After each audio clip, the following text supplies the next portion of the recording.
सोनामुखी, हरड़, मुलेठी जैसी अनेक जड़ी बूटियां और हजारों वर्षों का प्राचीन आयुर्वेदिक ज्ञान इस एक बोतल में समाया हुआ है।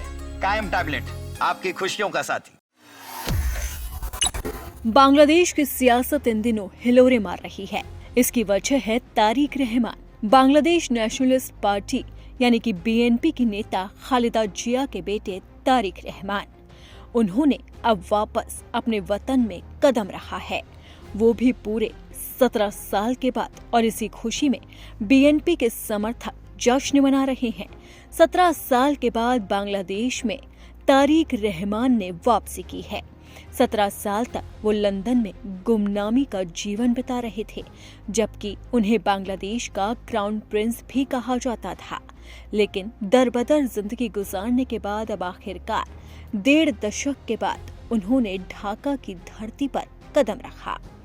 इन 17 सालों में बांग्लादेश की राजनीतिक लोकतंत्र, उदारवाद और कट्टरपंथ के बीच में काफी उतार चढ़ाव देखने को मिले।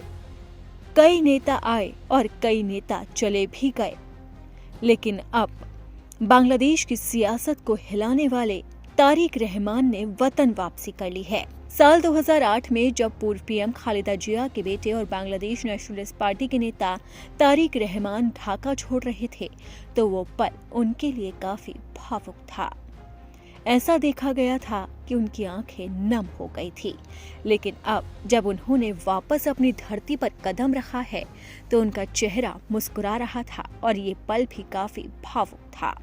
उन्होंने जैसे ही धरती पर पहला कदम रखा, तो सबसे पहले अपनी माटी को हाथ में उठाया और जूते उतारे और उसे चूम लिया।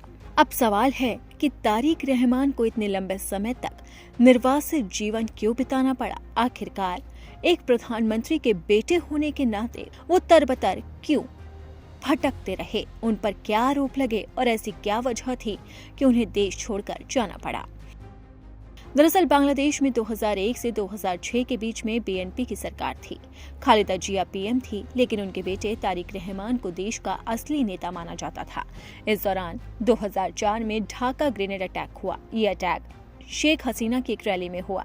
तब शेख हसीना विपक्ष में थी और इसमें कई वीवीआईपी की मौत भी हुई थी। इस हमले में तारिक रहमान को मुख्य आरोपी बनाया गया। ढाका की एक अदालत ने उन्हें आजीवन कारावास की सजा सुनाई, जिसके बाद वो देश छोड़कर चले गए। तारिक रहमान साल 2008 से लंदन में रह रहे थे। तारिक बांग्लादेश में तत्कालीन सरकार के रडार पर थे। उन पर कई आरोप लगे, जैसे करप्शन, रिश्वतखोरी और मनी लॉन्ड्रिंग। उसके बाद उन्हें अदालत ने एक सजा भी सुनाई और उन्होंने शपथ ली कि वो मुल्क छोड़कर चले जाएंगे और वापस यहाँ की राजनीति में नहीं लौटेंगे। लेकिन अब तारिक रहमान ने अपनी शपथ तोड़ दी है और बांग्लादेश में फिर से आए हैं। अब आप लोग जानना चाहते होंगे कि आखिर तारिक रहमान है कौन और उनके बांग्लादेश में आने से क्या असर होने वाला है। दरअसल तारिक रहमान के पिता जियाउर रहमान थे। जियाउर रहमान 1977 से 1981 के बीच में बांग्लादेश के राष्ट्रपति भी रहे। तारिक रहमान की मां खालिदा जिया बांग्लादेश की प्रधानमंत्री रह चुकी हैं। फिलहाल उनकी तबीयत बहुत खराब है और वो अस्पताल में भर्ती है।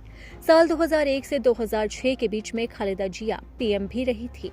लेकिन अब बांग्लादेश की सियासत बदल चुकी है और अब देश चुनाव के मुहाने पर खड़ा है और इसी चुनावी माहौल के बीच में तारिक रहमान ने एंट्री कर ली है। बांग्लादेश में फरवरी में संसदीय चुनाव होने वाले हैं और 17 साल के अंतराल के बाद तारिक रहमान अब बांग्लादेश में लौटे हैं। ऐसे में राजनीति का पलटना तय माना जा रहा है। देश में राजनीतिक अस्थिरता और विरोध प्रदर्शन का दौर भी चल रहा है।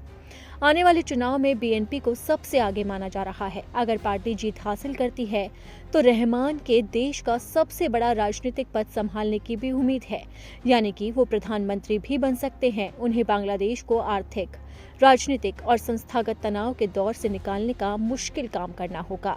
रहमान ने कई भाषण और सार्वजनिक बयानों के जरिए बताया है कि वो कैसे शासन करने की योजना बना रहे हैं। बीएनपी ने उनका जोरदार स्वागत करने की योजना बनाई है।